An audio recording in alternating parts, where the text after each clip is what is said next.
I had been married for only 3 months, and in this short time, what I had witnessed in this house had completely unsettled me.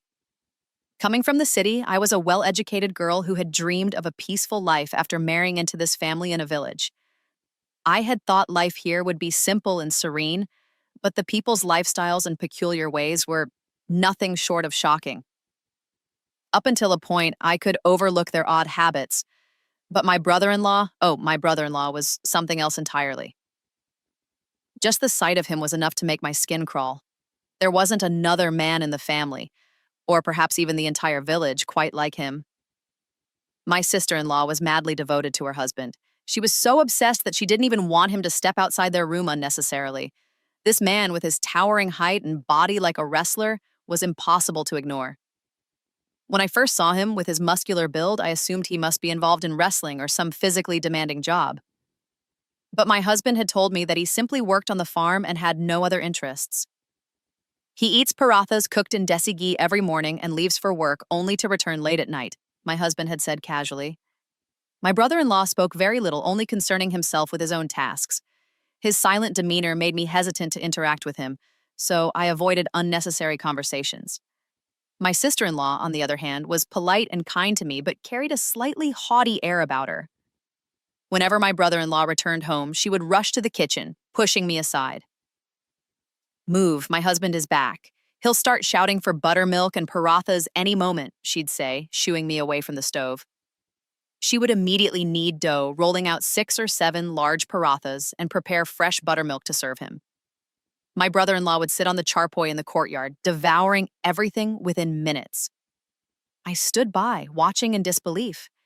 How could a man eat so much? It was as though he were a beast in human form. I often marveled at my sister-in-law's patience and endurance in dealing with such a person. Compared to him, my husband was simple, almost childlike in his innocence. Even after 3 months of marriage, we hadn't developed the kind of understanding that most married couples have. Perhaps this was because I was educated, having completed my bachelor's degree while my husband had only studied up to matriculation in a village school. Whenever I saw my brother-in-law sharing sweet conversations with his wife, I couldn't help but wish my husband would show me the same affection. But my husband seemed to learn nothing from his elder brother. Amjad, my husband, was my aunt's son, and our engagement had been fixed since childhood. After completing my education, my marriage to him was finalized. While my brother-in-law was also my cousin, he hardly ever spoke to me.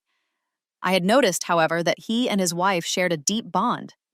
My sister-in-law spent her entire day singing his praises and eagerly awaited his return to care for him. My brother-in-law even kept a pair of donkeys, which he cared for with great attention. One night, while I was in the courtyard for some task, I heard the clinking of utensils from the back of the house. Startled, I paused. It was late, and everyone in the house had gone to bed. What could be causing noise in the area where the animals were kept? Curiosity mixed with unease, I quietly made my way toward the back of the house. Step by cautious step, I approached the area where my brother-in-law kept his animals tethered. As I moved closer, the sight that unfolded before me left me utterly speechless. My eyes widened in shock, unable to comprehend what I was seeing. Before my brother-in-law could notice me, I panicked and turned to run back. But in my haste, my foot struck a potted plant near the entrance. I managed to steady myself before falling, but the pot shattered loudly, its pieces scattering across the ground. The sound echoed in the stillness of the night. My heart pounded violently in my chest, and I froze, afraid of what would happen next. My brother-in-law must have heard the noise. What if he caught me there? What excuse would I have for being in that part of the house at such an hour?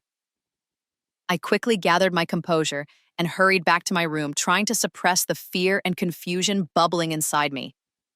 My mind raced as I replayed the scene I had just witnessed. What had I seen? And more importantly, what did it mean? The rest of the night passed in restless unease. Sleep evaded me as questions swirled in my mind. The image of my brother-in-law in that moment was burned into my memory, and I couldn't shake the unsettling feeling that something was terribly wrong. I didn't know what to do or who to talk to about it. The thought of confronting my husband crossed my mind, but what would I even say? How could I explain what I saw without being accused of imagining things or overstepping my boundaries? The days that followed were filled with tension. Every time I saw my brother-in-law, I couldn't help but feel a pang of fear. His silent demeanor now seemed even more intimidating, and I began to notice things about him that I hadn't paid attention to before. He rarely interacted with anyone and kept to himself, but there was something about his presence that made the air in the house feel heavy. I couldn't shake the feeling that whatever I had stumbled upon that night was only the tip of the iceberg. The pieces of the puzzle didn't fit, and the more I thought about it, the more I felt trapped in a web of secrets that I couldn't untangle. What was going on in this house? And more importantly, what role did my brother-in-law play in it all? Little did I know the answers to these questions would change everything I thought I knew about my new family and myself. Along with the shattering of the pot, I heard my brother-in-law's heavy, commanding voice pierce the silence of the night. "Who's there? Step forward." My heart pounded violently and my entire body broke out in a cold sweat. Without pausing for a moment, I bolted back to my room, trembling. I locked the door and leaned against it, gasping for breath. My husband was sound asleep, blissfully unaware of the chaos churning inside me. But I wasn't at peace. I could hear faint footsteps outside my room, and it was clear my brother-in-law had grown suspicious. I felt as though the walls were closing in on me, my mind racing with questions. Had he realized it was me who had seen him there? My body trembled, and shame overwhelmed me as I sat on the edge of the bed. I grabbed a glass of water, gulping it down to calm myself. What on earth was my brother-in-law doing there? The thought made me nauseous. Morning arrived, but it brought no solace. I decided to confront my sister-in-law about what I had seen. Did she know about her husband's behavior? Was she aware of what he was doing late at night? Throughout breakfast, I avoided making eye contact with my brother-in-law. However, I could feel his intense gaze on me, like scorching heat searing through my skin. It was as though he knew something. His piercing eyes made my heart race. I tried to eat, but my trembling hands betrayed my inner turmoil. Once my husband and brother-in-law left the house, I mustered the courage to approach my sister-in-law. She was in her room, humming a tune and neatly fixing the bedsheets. Her cheerful demeanor clashed with the storm brewing inside me. Seeing me, she smiled. "Oh, Farah, what brings you here? Come, sit down." I hesitated, my words caught in my throat. "No, I didn't come to sit. I need to talk to you about something," I stammered. Concern flickered in her eyes. "What is it? You look so worried. Is everything all right?" Taking a deep breath, I recounted everything I had seen the previous night. I expected shock or disbelief, perhaps even anger at me for suggesting such a thing. Instead, she burst into laughter, a loud, hearty laugh that echoed through the room. Her reaction baffled me. I stared at her, unsure whether she was mocking me or hiding her own embarrassment. "I'm telling you the truth," I said, my voice trembling. "I saw him milking the donkey. I swear I saw it with my own eyes." Her laughter subsided and she gently cupped my face, smiling as though I were a child who didn't understand the world. "Oh, you poor thing," she said, shaking her head. "I thought you were a smart, educated city girl who'd know better, but you've turned out to be so naive." Her cryptic response only heightened my confusion. "What do you mean?" I asked, my voice tinged with frustration. "Do you know your husband drinks donkey's milk?" She chuckled again, a mischievous glint in her eyes. "Of course I know. It was my idea," she said casually, as if it were the most normal thing in the world. I stared at her in disbelief as she continued.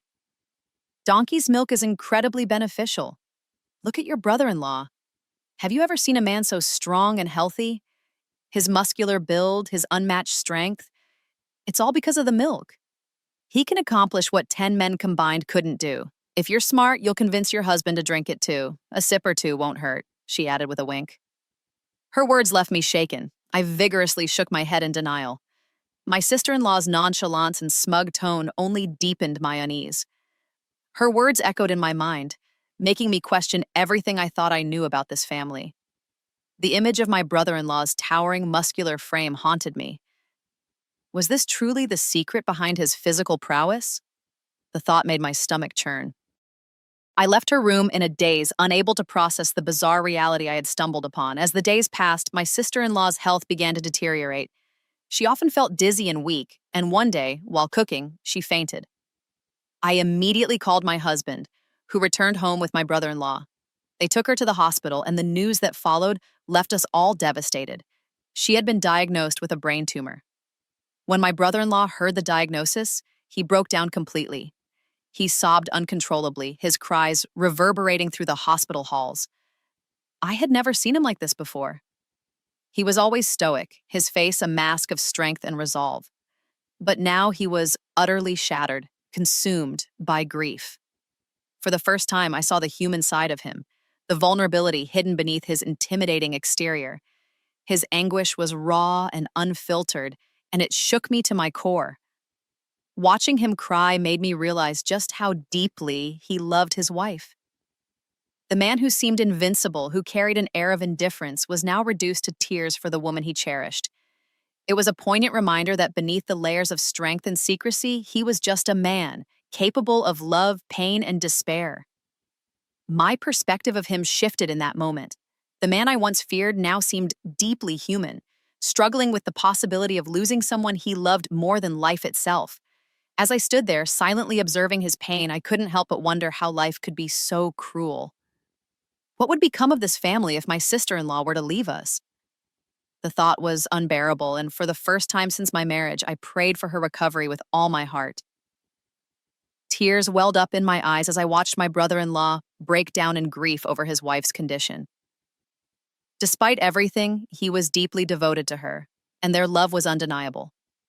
How could a man like him endure the thought of losing his beloved wife? Seeing him in such a vulnerable state left me shaken. Determined to do my part, I started taking care of my sister-in-law with all my heart. I ensured she received the best care, giving her the finest medicines and preparing nutritious meals for her. One night, I decided to take a glass of warm milk with almonds and pistachios to her room. As I approached, my brother-in-law stepped out of the room. His imposing figure in the dim light sent a shiver down my spine. He looked at the glass of milk in my hand and asked sternly, "Who's this for?" I stammered, "For my sister-in-law." Before I could finish, he snatched the glass from my hand, his tone resolute. "No, she doesn't need this ordinary milk. My love is enough for her," he said, sending the glass back to the kitchen. Moments later, I saw him heading to the back of the house. Curiosity got the better of me, and I quietly followed him. Hidden in the shadows, I saw him pouring fresh donkey's milk into a glass and carrying it back to his room. My mind was in turmoil. Did my sister-in-law also drink donkey's milk? What was going on? I returned to my room, my thoughts spinning. My husband was dozing off, oblivious to the storm raging inside me. Anger bubbled within me. 3 months of marriage, and he had yet to show me any affection. If I tried to engage him in loving conversation or get close to him, he would push me away, claiming he was tired or needed to sleep. What's wrong with me? I thought bitterly. Why doesn't he want to spend time with me? Is there someone else he loves? Is that why he keeps his distance?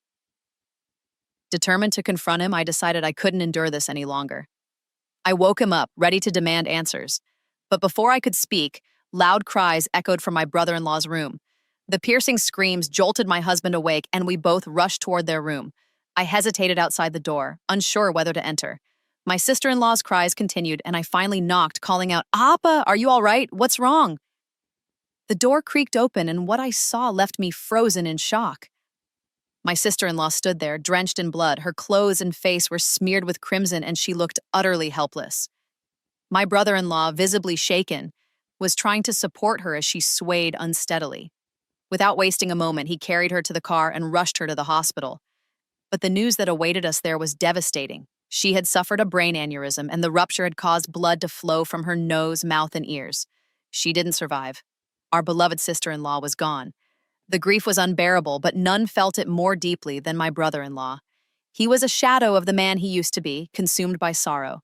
For days, he didn't speak to anyone, retreating into his own world. It was the first time I had seen him cry so openly. A man who had always seemed unbreakable was now utterly shattered. Life, however, goes on, no matter how heavy the burden of loss. Gradually, routines returned to the household. My brother-in-law resumed his work, but his meals and care now fell to me. Every morning, I prepared heavy meals of parathas soaked in desi ghee, my arms aching from the effort. Yet, no matter how much I cooked, it never seemed enough for him. His appetite was insatiable, and I couldn't help but feel like I was trying to fill an endless void. Initially, I bore this responsibility without complaint, but over time, resentment began to creep in. My husband's indifference toward me only added to my frustration. He showed no interest in me, no matter how much I tried to bridge the gap between us. That night, as I prepared yet another meal for my brother-in-law, I resolved to confront my husband. Does he love someone else? Am I not beautiful enough for him? Why does he push me away every time I try to get close? I needed answers, and I would get them, no matter what. But just as I was about to speak to him, cries echoed once again, this time louder and more chilling. They were coming from my brother-in-law's room. My heart raced as I ran to the door, my husband following close behind. The cries continued, filled with anguish and despair. I hesitated outside the door, unsure of whether to barge in. My instincts told me something was terribly wrong. I knocked on the door, my voice trembling. "Abba, are you all right? What's happening?" There was no response, only the sound of muffled sobs, and groans. When the door finally opened, the sight before me was horrifying.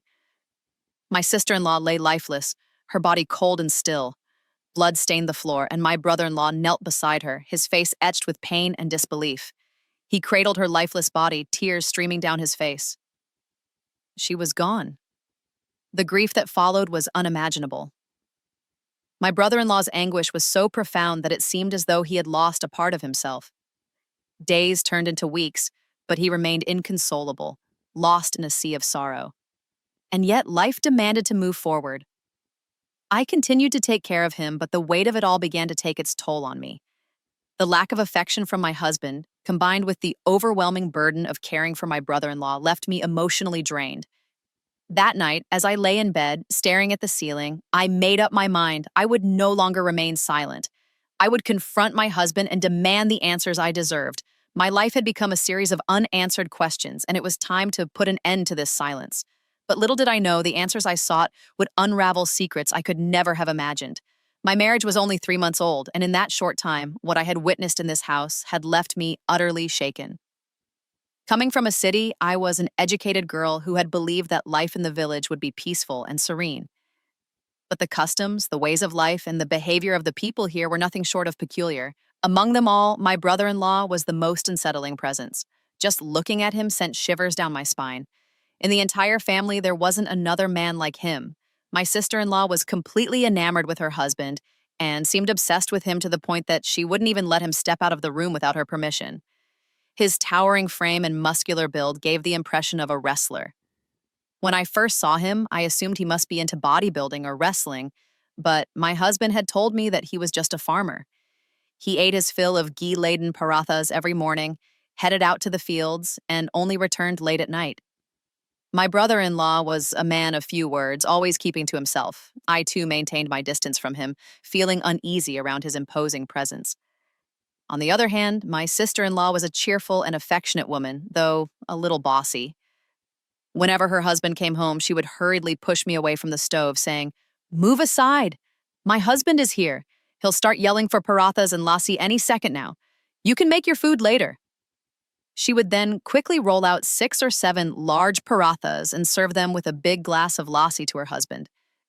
He would sit in the courtyard and devour everything with astonishing speed. Watching him eat so voraciously left me stunned. How could a man consume so much? It was a testament to my sister-in-law's patience and endurance that she managed to handle a man like him. Compared to my brother-in-law, my husband was mild and simple, almost meek. Despite being married for 3 months, my husband and I had yet to develop the kind of understanding that exists between most couples. Perhaps it was because of our contrasting backgrounds. I was a graduate, while he had barely completed his matriculation in the village school. I often watched my brother-in-law and sister-in-law share sweet moments, and it made me yearn for my husband to talk to me, with even a fraction of that affection. But he seemed indifferent, completely ignoring my attempts to connect. One night, as I stepped into the courtyard to complete a chore, I heard the faint clatter of utensils coming from the back of the house. My heart skipped a beat. At that hour, everyone was usually fast asleep, and the livestock area at the back was always silent. What could be causing the noise? Cautiously, I made my way toward the source of the sound. As I approached the back area, the scene before me left me frozen in shock. My brother-in-law was crouched near the donkey, milking it into a container. I stood there, wide-eyed and trembling, unable to process what I was seeing. Before he could notice me, I turned to flee. But in my haste, my foot struck a flower pot near the doorway, sending it crashing to the ground. The noise shattered the silence of the night. "Who's there? Come forward!" My brother-in-law's deep, commanding voice echoed through the darkness. My heart raced as I ran back to my room, drenched in sweat. Bolting the door behind me, I pressed my back against it, struggling to catch my breath. My husband remained fast asleep, blissfully unaware of the chaos outside. I could hear the faint sound of footsteps approaching my door. My pulse quickened. Did my brother-in-law suspect that I had seen him? I stood there, trembling, trying to make sense of what I had witnessed. Why was he milking the donkey? What on earth was going on? The next morning, I decided I couldn't keep this to myself. I had to talk to my sister-in-law. Surely she would know what was happening. When my brother-in-law and husband left for the fields after breakfast, I approached my sister-in-law in her room. She was humming a tune, tidying up the bed. Seeing me, she smiled and said, "Oh, Farukanda, what brings you here? Come, sit down." I hesitated, then blurted out, "Appa, I need to talk to you about something important." She looked at me curiously. "Abun, what is it? Why do you look so worried?" Taking a deep breath, I recounted everything I had seen the night before. I expected her to react with shock or disbelief, maybe even scold me for accusing her husband of something so bizarre. But to my astonishment, she burst into a hearty laugh. Her laughter echoed through the room, leaving me utterly bewildered. "Appa, I'm serious," I said, feeling frustrated. "I saw him with my own eyes milking the donkey. And then he drank the milk. How can you be so calm about this?" She wiped away tears of laughter and patted my cheek affectionately. "Oh, you city girls are so naive," she said with a playful smirk. "Yes, I know. I'm the one who suggested it to him." Her words left me speechless. "You suggested it?" I asked incredulously. "Of course," she said matter-of-factly. "Just look at your brother-in-law. His strength, his stamina. It's all thanks to that donkey's milk.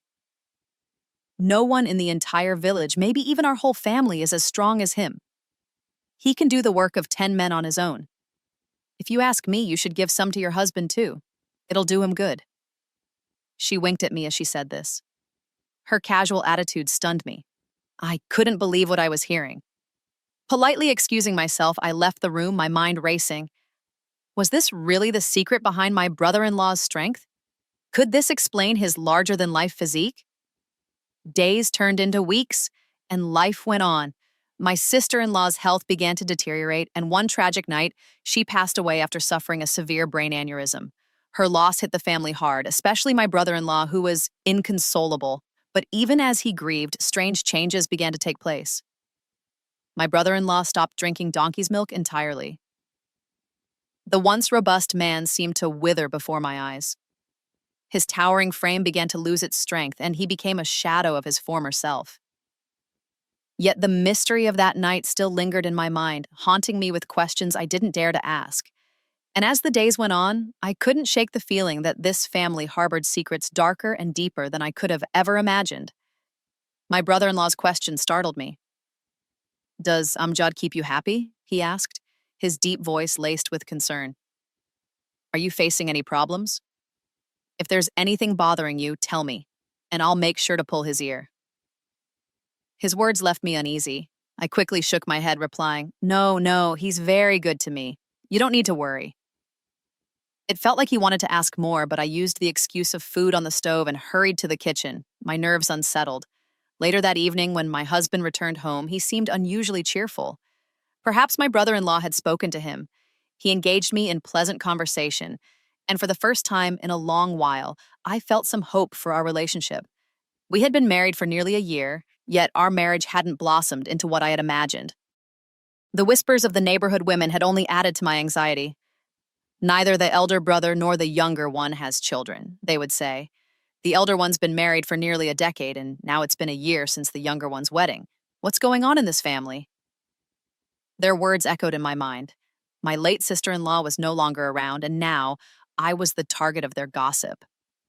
That night, I decided to broach the subject with my husband. Gathering courage, I asked him directly about why we hadn't yet started a family. He hesitated, his expression heavy and Then, as if unable to keep it hidden any longer, he confessed. I have something to tell you, he began, avoiding my gaze. It's not just me, it's a family condition. My elder brother and I both have the same issue. We can't have children. His words struck me like a thunderbolt. The ground beneath me felt as though it had vanished. My thoughts spiraled. So this was the reason he kept his distance, avoided intimacy, and seemed weighed down by guilt. Amjad, I whispered, my voice trembling, why didn't you tell me sooner? He looked at me, guilt etched on his face. I didn't want to burden you. I feel like I've ruined your life. I can't even fulfill your rights as a husband. His words broke my heart. Taking his hand in mine, I reassured him. There are treatments for this. We can figure this out together. But he pulled his hand away, shaking his head. The treatment the doctors suggested, he began, his voice faltering, it's humiliating. I could never bring myself to do it. He was visibly restless. His discomfort piqued my curiosity, and I pressed him for details about the treatment. When he finally told me, my mind reeled. The nature of the suggested treatment left me stunned, horrified even. No, I blurted out, shaking my head vehemently. I would never ask you to go through with that, not for anything. I'd rather remain childless for the rest of my life. Though I assured him I wouldn't insist, the matter weighed heavily on my mind. Determined to find a solution, I discreetly consulted a friend who was a gynecologist. She too suggested the same method, saying it was the best way forward. When I brought it up with my husband again, he flatly refused, adamant that he would never agree to it. His pride and dignity stood in the way, but I couldn't give up. Not yet. That evening, when my brother-in-law returned home, he went straight to the backyard to milk the donkey, as was his routine. I watched from a distance as he collected the milk in a large bucket. An idea began to form in my mind. Seizing the moment, I let out a loud scream, pretending there was a rat in the kitchen. A rat! There's a rat in here! I yelled, my voice trembling with feigned panic.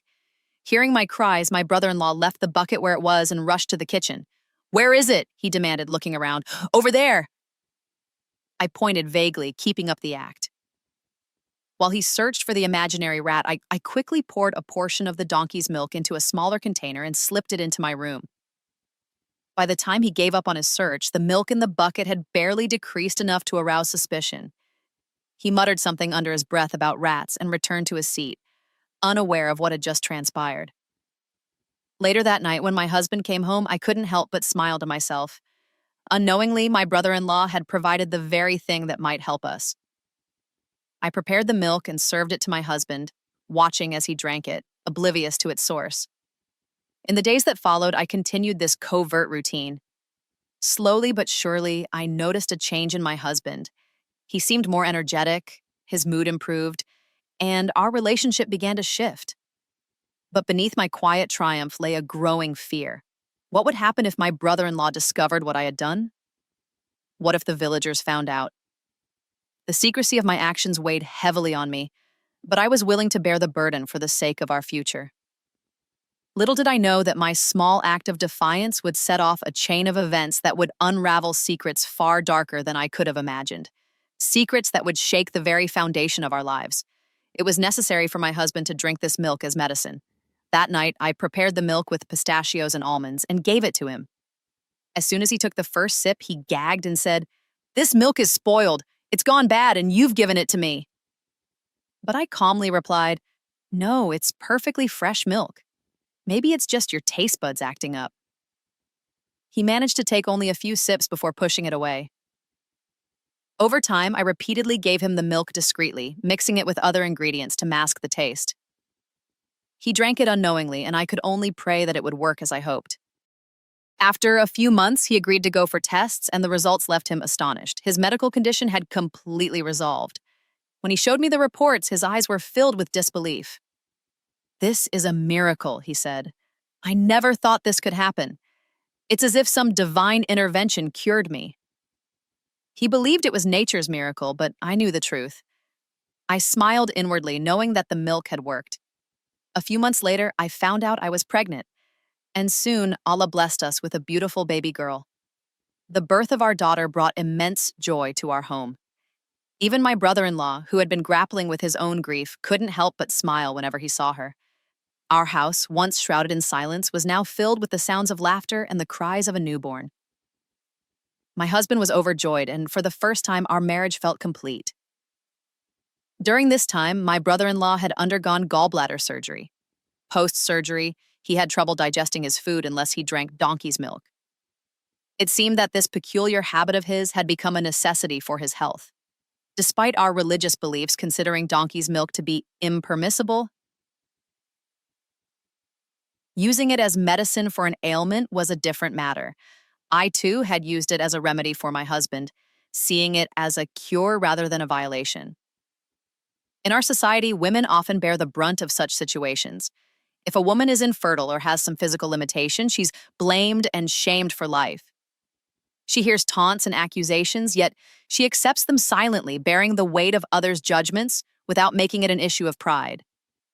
But when a man faces such a deficiency, the story changes entirely. Men often spiral into depression, avoiding people and asking their wives to conceal their condition from everyone. The blame is then shifted onto the wife, who silently takes it upon herself to shield her husband. In our society, countless women live this reality. They endure the stigma of infertility to protect their husband's pride, telling everyone that the fault lies with them, while secretly knowing that the issue is with their spouse. They do so without complaint, sacrificing their dignity and peace to uphold their husband's honor. Yet when the roles are reversed, the same men do not extend the same grace to their wives. If a woman is infertile, the husband often announces it publicly, shaming her without hesitation. He doesn't hesitate to consider a second marriage, believing it to be his right. This disparity is a glaring reflection of our society's hypocrisy. Women are expected to bear the burden of every sacrifice, every blame, and every compromise, while men are seldom held to the same standards. Mothers-in-law often exacerbate this injustice. They push their daughters-in-law to undergo endless tests, ultrasounds, and checkups to determine the cause of infertility, yet they adamantly refuse to have their sons tested. "There's nothing wrong with my son," they declare. "He doesn't need tests, he just needs a second wife." This is the tragedy of our society. Women are always the first to be accused, the first to be sacrificed, and the first to suffer. It's heartbreaking that such a mindset persists, and it's even more heartbreaking that so many women continue to endure it silently. But in my case, I had decided to take matters into my own hands. I couldn't let the weight of societal expectations crush my husband or our marriage. While the solution I chose may have been unconventional, it gave me the life and family I had always dreamed of. It made me realize the lengths to which women go to protect their loved ones even when the odds are stacked against them. Women may be judged, misunderstood, and underestimated, but their strength and resilience remain unmatched.